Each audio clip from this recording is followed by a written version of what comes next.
Students, welcome to TR maths point. आज हम NCERT class 12th के चैप्टर नंबर 3 आव्यूह, जिसे बच्चों मैट्रिक्स भी बोलते हैं, कि एक्सरसाइज 3.1 के फार्मूला और उसके एग्जाम्पल 1 से लेकर 5 तक सॉल्व करेंगे। ये इस चैप्टर का लेक्चर नंबर 2 है। इन लेक्चर को देखने से पहले आप लेक्चर नंबर 1 देख लें, उससे आपको बेसिक जानकारी और जो भी कॉन्सेप्ट है इस चैप्टर को करने के लिए वो सभी पता चल जाएंगे। स्टूडेंट्स, अगर आपने हमारे YouTube channel TR maths point को सब्सक्राइब नहीं किया है तो उसे सब्सक्राइब कर लें, वीडियो को लाइक करें, शेयर करें और अपने दोस्तों को भी बताएं। आइए शुरू करते हैं। इसमें बच्चों सबसे पहले इस एक्सरसाइज में एक ही फार्मूला लगेगा और वो हमें फार्मूला देखना पड़ेगा कि पहला फार्मूला इसका ये है कि m/n क्रम या कोटि के कुल आव्यूहों की संख्या, ये क्या होता है बच्चों। यहाँ पर m/n क्रम के कुल आव्यूहों की संख्या का जो फार्मूला होता है वो होता है बच्चों इक्वल टू कुल क्रमचय की पावर m/n, या कह सकते हैं m गुणा n बोल सकते हैं बच्चों। यहाँ पर इसे पढ़ेंगे m/n और जबकि यहाँ पर पढ़ेंगे m गुणा n, ठीक है, क्योंकि यहाँ पर mn की गुणा होती है। अब हमें क्या देखना पड़ेगा, ये फार्मूला इसे इंग्लिश में हम कैसे करके देखेंगे बच्चों। The number of all possible matrix of order m/n equal to total permutation to the power m cross n। ये फार्मूला लगेगा कब बच्चों, ये फार्मूला बच्चों तब लगेगा जब हमें क्वेश्चन में हिंदी में कह सकते हैं प्रविष्टि ज्ञात होंगी, या इंग्लिश में कह सकते हैं टोटल एंट्री, यानी कि एंट्री हमें गिवन होंगी, तभी ये फार्मूला हम लगा सकते हैं। ये एक्सरसाइज का लास्ट क्वेश्चन है। एग्जाम्पल में तो इसकी ज़रूरत नहीं पड़ने वाली है, लेकिन फिर भी इस एक्सरसाइज को अब इसमें देखते हैं।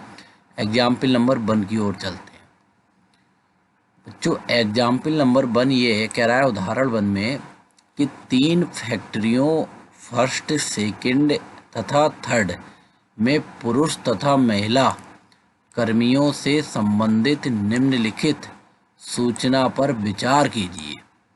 इंग्लिश में ऐसे कहेंगे, consider the following information regarding the number of man and women worker in 3 factories first, second and third. हमें कुछ वर्कर है फैक्ट्री में काम करते हैं, उनकी डिटेल हमें इस तरीके से गिवन है बच्चों। कह रहा है फर्स्ट फैक्ट्री की अगर मैं बात करूं बच्चों, यहाँ पर इसमें हमारे पास पुरुष कर्मी यानी कि मैन वर्कर्स कितने हैं, यहाँ पर हमारे पास 30 हैं, ठीक है, और महिला कर्मी यानी कि वुमेन वर्कर्स कितने हैं यहाँ पर बच्चों 25 हैं। और सेकंड फैक्ट्री की अगर मैं बात करूँ तो इसमें 25 पुरुष कर्मी यानी कि मैन वर्कर्स हैं और 31 महिला कर्मी यानी कि वुमेन वर्कर्स हैं। अगर मैं थर्ड फैक्ट्री की बात करूँ यहाँ पर तो मेरे पास बच्चों 27 पुरुष कर्मी है मैन वर्कर और 26 महिला कर्मी है यानी कि वुमेन वर्कर्स। बाद में कह रहा है बच्चों कि उपर्युक्त सूचना को 3/2 आव्यूह में निरूपित कीजिए।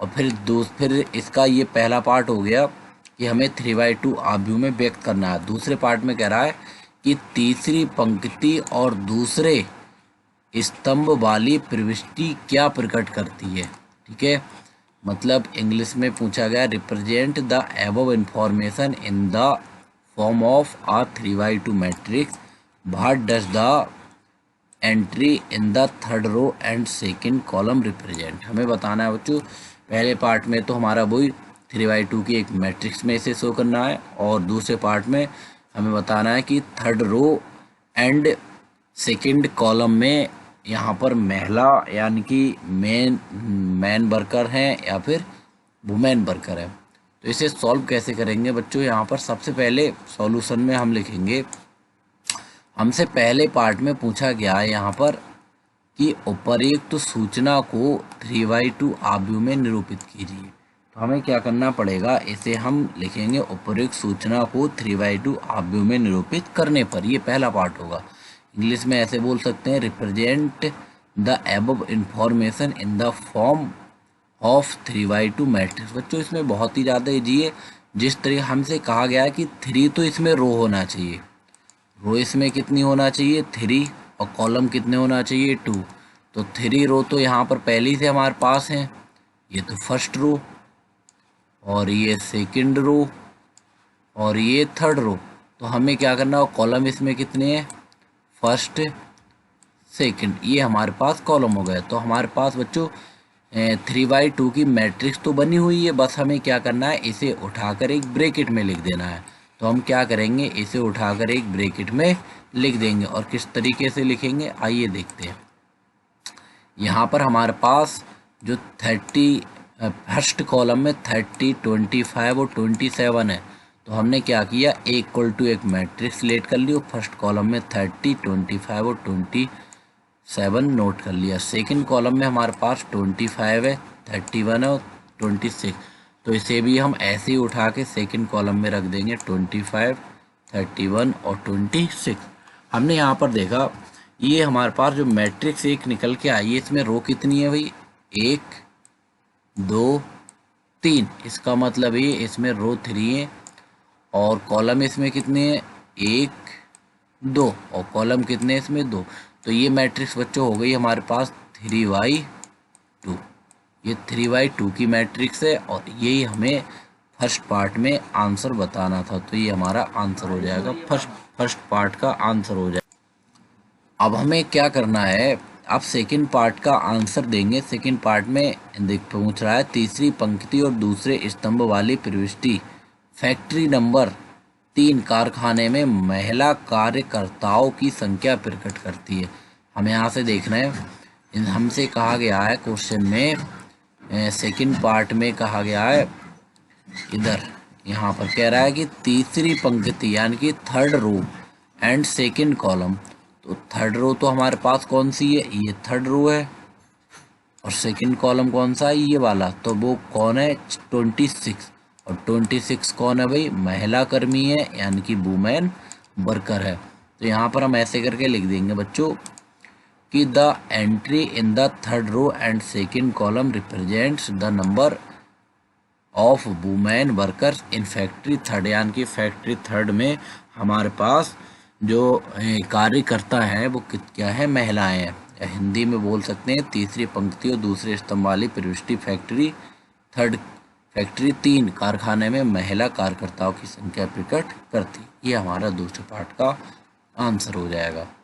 आइए बच्चों एक एग्जाम्पल नंबर सेकंड की ओर बढ़ते हैं। कह रहा है उदाहरण 2 में, यदि किसी आव्यूह में 8 अवयव हैं, इसकी संभव कोटियाँ क्या हो सकती हैं। मतलब कह रहा है कि if a matrix has 8 elements, मतलब यदि किसी आव्यूह में 8 अवयव है, कह रहा है what are the possible order it can have, इसकी संभव कोटियाँ क्या हो सकती हैं। तो बच्चों इसमें हम क्या करेंगे, संभव कोटियों का मतलब ये है, इस 8 को हमें 2 जगह मल्टीप्लाई में लिखना है, रो एंड कॉलम। और उन रो और कॉलम की जब मल्टीप्लाई की जाए, गुणा की जाए, तो वो वापस 8 ही आना चाहिए। तो इस तरीके से कितनी संभव कोटियाँ हो सकती हैं, कितने पॉसिबल ऑर्डर हो सकते हैं, चलो देखते हैं। इसे हम सॉल्यूशन में बच्चों इस तरीके से मेंशन करेंगे कि 8 अवयव वाले आव्यूह में संभव कोटियाँ। बच्चों इंग्लिश वाले बच्चे लिखेंगे possible orders of a matrix with 8 elements. बच्चों हिंदी वाले हिंदी पे फोकस करें, इंग्लिश वाले इंग्लिश पे फोकस करें। तो इसमें हम 8 को बच्चों सबसे पहले हम 1 लिखते हैं, रो कितनी लिखते हैं 1। तो हमने यहाँ पर रो तो हमने 1 लिख दी, तो 1 की अब कितने से गुणा करें जिससे कि 8 आ जाए। तो इसका मतलब कितने आएंगे 8। इसका मतलब उसमें ऐसा भी हो सकता है कि जो भी तुम्हारी मैट्रिक्स हो, जो भी आव्यूह हो, उसमें तुम्हारे पास एक तो रो हो और 8 कॉलम हो, ऐसा भी हो सकता है।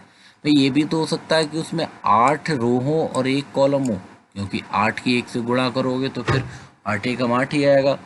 ठीक है, ऐसा भी हो सकता है कि उसमें बेटा 4 कॉलम हो और मतलब 4 रो हो और 2 कॉलम हो, तो 4 दूनी 8, ये भी 8 आ रहा है।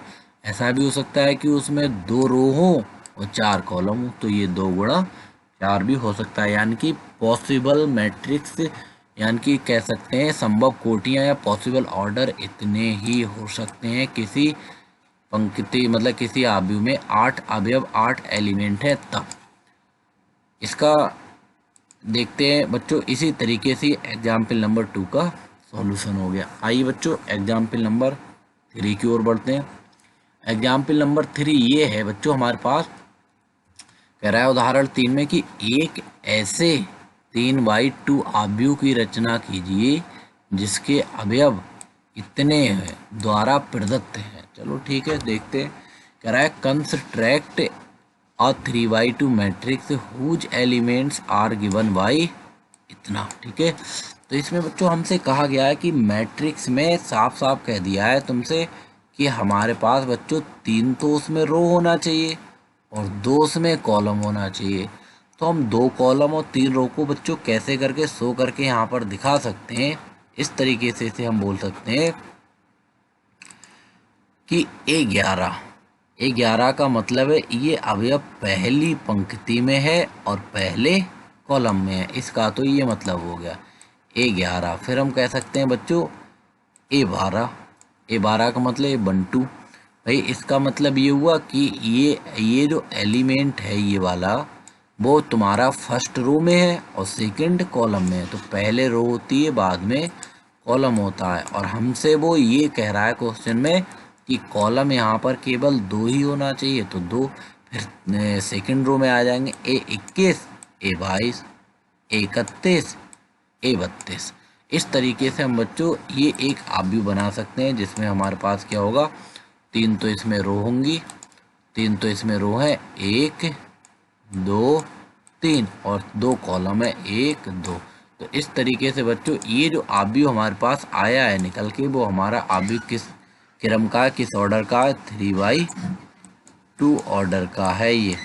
ठीक है, अब हमें करना क्या है, हमें ये तो हमने अपनी तरफ से मान लिया, अब इसे फाइंड करने के लिए हमें करना क्या होगा, सबसे पहले तो हमें निकालना पड़ेगा यहाँ पर A11 निकालना पड़ेगा, A12 निकालना पड़ेगा, A21 निकालना पड़ेगा, A22 A31 A32, ये हमें निकालना पड़ेगा। कैसे करके, हमें इसे निकालने के लिए बच्चों हमारे पास एक चीज़ दी हुई है, कह दिया है कि AIJ इक्वल टू है 1/2 मॉड ऑफ I-3J। ठीक है, तो सबसे पहले तो हम AIJ इक्वल टू नोट कर लेंगे 1/2 मॉड ऑफ I-3J। जब हम बच्चों यहाँ से निकालेंगे A11, तो इसका मतलब क्या है, इसका मतलब है बच्चों हमने यहाँ पर I की जगह पर कितना रख दिया है 1 और J की जगह पर यहाँ कितना रख दिया है 1। तो यहाँ भी हम I की जगह पर 1 रख देंगे और यहाँ J की जगह पर रख देंगे 1। तो इधर हमारे पास क्या हो जाएगा बच्चों, अगर हम बात करें तो हमने क्या किया, ये 1/2 तो ऐसे ही आ गया, ये वाला 1/2 तो ये आ गया, और हमने यहाँ पर क्या किया, I की जगह पर 1 रख दिया और यहाँ -3J और J की जगह पर भी 1 रख दिया। अब हमने क्या किया, इक्वल में 1/2 चल रहा है और ये 1 चल रहा है, -3 की अगर 1 से गुणा करोगे तो 3 एकम 3 ही आएगा और इक्वल में 1/2 और 1 में से अगर 3 को माइनस करोगे तो आ जाएगा -2। बच्चों आप बहुत अच्छे से जानते हैं किसी संख्या का अगर मॉड निकालते हैं या मापांक निकालते हैं तो बाहर पॉजिटिव नंबर आता है निकल के, एक प्लस की संख्या आती है निकल के, तो -2 का मापांक +2 आ जाएगा। और हम यहाँ से अगर देखें बच्चों तो इस 2 से ये 2 कट जाएगा तो हमारे पास कितना बच जाएगा, 1 आ जाएगा। ठीक है, तो इस तरीके से हमारे पास 11 निकल के आ गया। अब हम क्या करेंगे बच्चों, यहाँ से निकालेंगे A12 कैसे निकालेंगे, अब हमें इसी में I के यहाँ पर I की जगह पर रखना है 1 और J की जगह पर 2 रखना है, तो A12 निकल के आ गया। तो हमने क्या किया, यहाँ पर 1/2 तो है ही और इस I की जगह पे अब कितना रख दिया, 1 रख दिया और यहाँ पर J की जगह पर कितना रख दिया, यहाँ पर वही 2 रख दिया। ठीक है, तो इक्वल में आ जाएगा 1/2 और 1 - 3 दूनी 6 हो जाएगा। ठीक है, और हमारे पास क्या हो जाएगा, इक्वल में 1/2। अगर एक में से 6 को माइनस करोगे तो कितना आ जाएगा, -5, और बराबर में 1/2 और इंटू -5 का जो मापांक आएगा वो कितना आएगा, +5। और जब इस 5 की गुणा 1 से करेंगे तो बच्चों आ जाएगा इक्वल में 5/2। इस तरीके से ए बार आ गया। अब इसी में बच्चों हम क्या करेंगे, इस वाले एक्सप्रेशन में या इस वाले टर्म में हम आई की जगह पर रखेंगे 2 और जे की जगह रखेंगे 1, तो हमारे पास क्या निकल के आ जाएगा, ए 21 आएगा। तो हमने क्या किया, इक्वल में 1/2 तो इसमें है ही, हमने आई की जगह पर 2 रख दिया और जे की जगह पर 1 रख दिया। ठीक है, फिर हमने क्या किया, यहाँ पर इक्वल में 1/2 तो चल ही रहा है और 2 माइनस और ये 3 एकम 3 आ जाएगा यहाँ पर। इस तरीके से हमारे पास इक्वल में 1/2 और 2 में से 3 को माइनस करोगे -1, तो इक्वल में 1/2 और -1 का मापांक +1 होता है और 1/2 की 1 से गुणा करेंगे बच्चों तो कितनी आ जाएगी, 1/2 आ जाएगी। इस तरीके से A21। अब A22 जब निकालेंगे तो बच्चों उसी वाले जो चीज हमें दी हुई है उसमें आई की जगह पर रखना है 2 और जे की जगह पर भी 2 रख दिया और बाकी का सेम। तो हमने क्या किया, इक्वल में 1/2 और ये 2 माइनस और 3 दूनी हो जाएगा 6 और इक्वल में बेटा 1/2 और 2 में से 6 माइनस करोगे -4 और इक्वल में 1/2 -4 का मापांक आ जाएगा 4। जब बच्चों हम यहाँ पर क्या करेंगे, इस 2 से इस 4 को काटेंगे तो यहाँ कितना बचेगा, 2। तो ये कितना निकल के आ गया, 2। इस तरीके से A22 भी यहाँ से निकल के आ गया। अब हमें यहाँ से क्या करना है बच्चों, हमें निकालना है A31। A31 कैसे करके निकालेंगे, हमने सबसे पहले क्या करेंगे, उसी में आई के यहाँ पर बच्चों क्या करेंगे, आई के स्थान पर अब 3 रखेंगे और यहाँ जे के स्थान पर रखेंगे 1। ऐसे यहाँ पर आई के स्थान पर 3 और जे के स्थान पर 1। तो हमारे पास क्या आ जाएगा, 31 और ये आ जाएगा 1/2 आ जाएगा और आई के स्थान पर हमने 3 रख दिया यहाँ से और यहाँ जे के स्थान पर कितना रख दिया, 1 रख दिया। तो बच्चों ये आ गया इक्वल में 1/2 और ये 3 माइनस ये हो जाएगा 3 एकम 3। ठीक है, तो इक्वल में 1/2 और 3 में से 3 जाएगा 0, इक्वल में 1/2 और 0 का मापांक यानी कि मॉड 0 होता है और इक्वल में 1/2 की 0 से मल्टीप्लाई करोगे तो ये कितनी आ जाएगी, 0। इस तरीके से A31 मिल गया। अब हमें निकालना है A32। 32 का मतलब क्या है यहाँ पर बच्चों, हमें यहाँ पर आई के स्थान पर 3 रखा और जे के स्थान पर 2 रखा है, तो यहाँ भी आई के स्थान पर 3 और जे के स्थान पर 2 रख देना है। तो हमारे पास ये कितना आ जाना है, 1/2 3 माइनस 3 गुणा 2, तो इक्वल में 1/2 3 माइनस और ये 3 दूनी कितना हो जाएगा, 6 हो जाएगा और इक्वल में 1/2 और 3 में से 6 घटाओगे तो -3 इक्वल में 1/2 और 3 का -3 का मापांक +3। और जब बच्चों इस 3 की 1 से गुणा करो तो 3 एकम 3/2। इस तरीके से A32 भी निकल के आ गया। तो फिर हमारे पास A11 12 21 22 31 32 निकल के आ गए। तो हमने पूरा जो हमें शुरू में ये एक्सप्रेशन दिया हुआ है जो हमने माना था, ये माना था, इसे पूरा नोट कर लिया यहाँ पर, इक्वल टू एक मैट्रिक्स ये पूरी नोट कर ली। ठीक है, अब हमें करना क्या है, इसमें हमें A11 की जगह तो A11 की वैल्यू लगा देनी है। A11 की वैल्यू है कितनी बच्चों हमारे पास, ये है 1। तो हमने यहाँ से A11 की वैल्यू 1 उठाई और A11 की जगह लगा दी 1। ठीक है, अब हमें क्या करना होगा, यहाँ से A12 की वैल्यू उठानी है। ये A12 की वैल्यू 5/2 है और इस A12 की जगह कितना रख देंगे, 5/2, यानी कि ये हमने 5/2 रख दी। ठीक है, अब हमें क्या करनी है, यहाँ से बच्चों हमें उठानी है क्या, A21 की वैल्यू, और A21 की वैल्यू जब उठाएंगे और A21 की जगह पर यहाँ पर रख देंगे, यहाँ जैसे ही A21 की जगह पर रखेंगे तो ये आ जाएगा 1/2। अब हमें क्या करना है, यहाँ से A22 की वैल्यू उठाना है बच्चों। A22 की वैल्यू हमारे पास कितनी है, 2, ये निकल के आई है 2, तो यहाँ से 2 उठाएंगे और इस A22 की जगह पर ये 2 रख देंगे और A31 की वैल्यू 0 है, तो हम क्या करेंगे, A31 की जगह पर कितना रख देंगे, 0 रख देंगे और यहाँ A32 की वैल्यू है 3/2। तो हम यहाँ पर A32 की जगह कितना रख देंगे 3/2। तो इस तरीके से बच्चों ये हमारी मैट्रिक्स निकल के आ गई, जो कि किस ऑर्डर की है, ये ऑर्डर की है बच्चों 3/2, 3/2 की, और यही तुम्हारा क्या हो जाएगा, आंसर हो जाएगा। इस तरीके से बच्चों हमें इस क्वेश्चन को सॉल्व करना था। आइए बच्चों एक क्वेश्चन की और चलते हैं।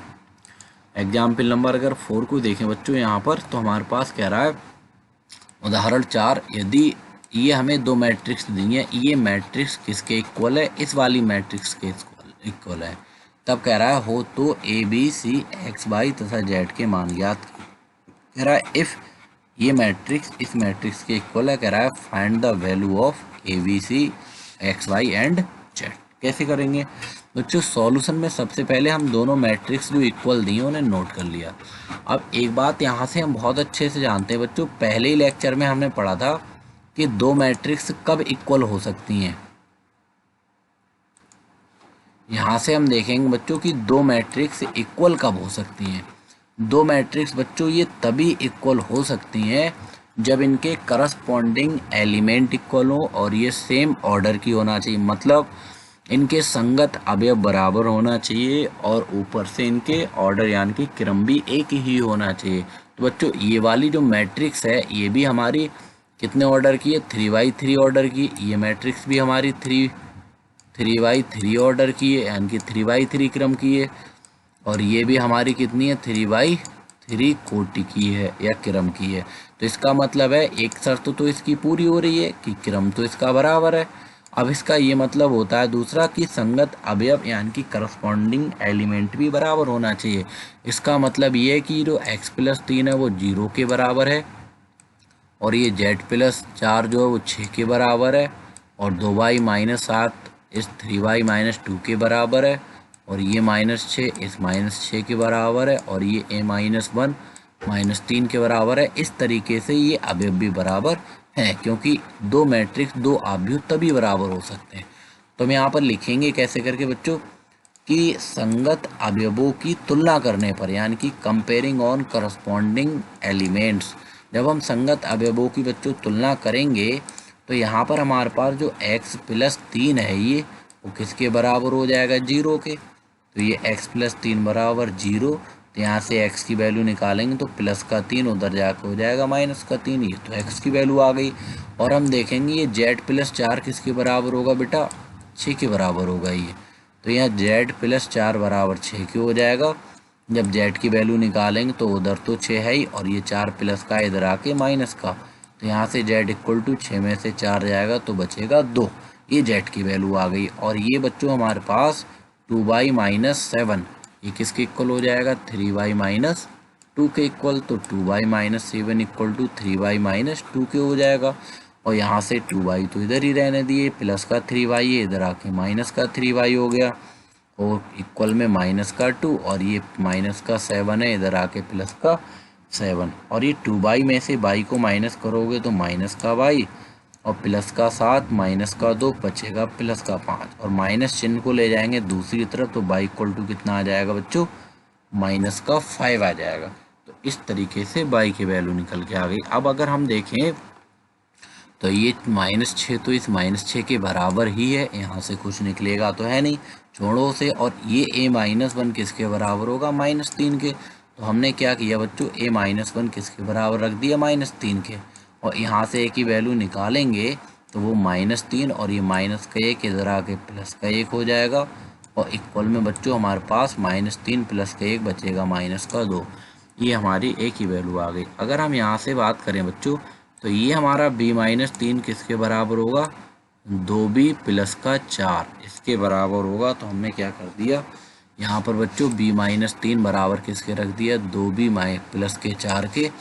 और यहाँ से ये b और ये प्लस का b है इधर आके माइनस का b हो जाएगा और इक्वल में 4 और ये -3 इधर आके +3 हो गया। यहाँ से b में से -b घटाएंगे तो प्लस का नहीं बल्कि माइनस का b बचेगा, -2b घटाओगे और यहाँ 4 3 कितना हो जाएगा, 7। इस माइनस चिन्ह को इधर ले आओ तो ये हो जाएगा b बराबर -7, ये b की वैल्यू आ गई।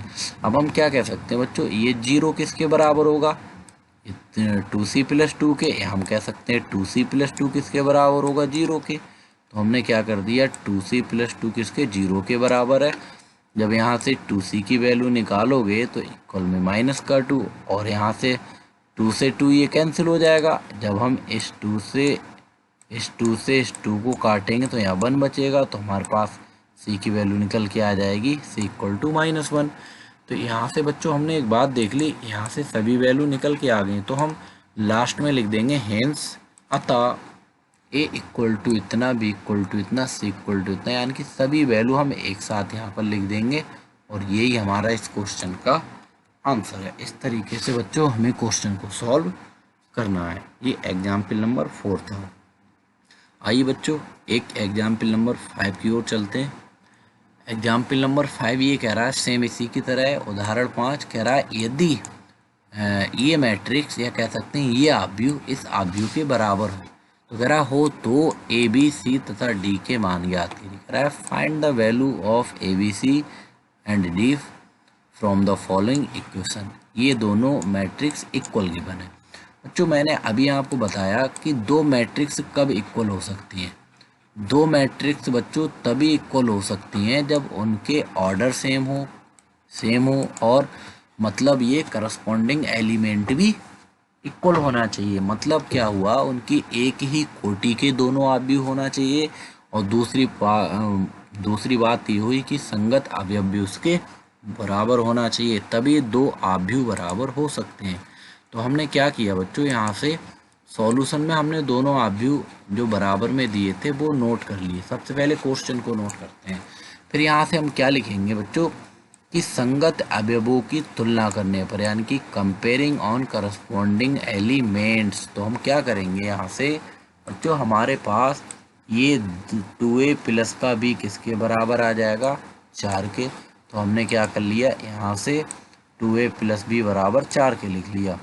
अब हमारे पास अगर देखें तो ये हमारे पास a माइनस 2b किसके बराबर आ जाएगा, -3 के। तो हमने क्या कर लिया, यहाँ से a माइनस 2b -3 के बराबर रख दिया। बच्चों यहाँ पर a और b के रूप में दो समीकरणें बन गई, और ये दो समीकरणें अगर बन गई तो दोनों समीकरण को सॉल्व कर लेंगे। यहाँ पर व्यापक विधि या कह सकते हैं विलोपन विधि लगा के, यहाँ पर विलोपन विधि का मतलब वही है, सब्स्टिट्यूशन मेथड भी बोल सकते हैं इसे।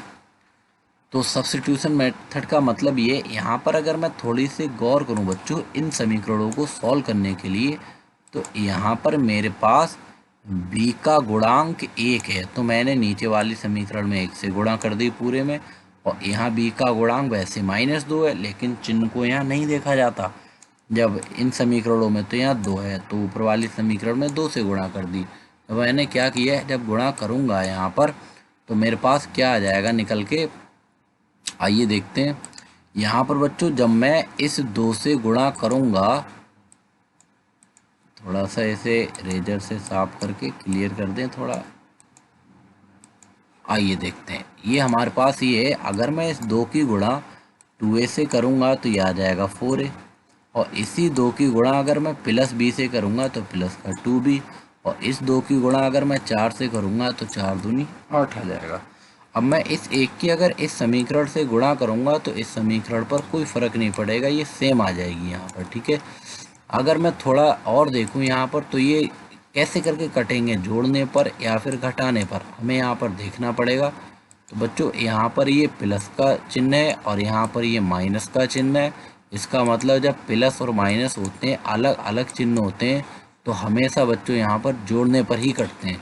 तो यहाँ पर हम किस पे काटेंगे, ये जोड़ने पर, यहाँ लिख देंगे तो ज़्यादा सही है, जोड़ने पर, या हम कह सकते हैं इंग्लिश में लिख सकते हैं ऐड।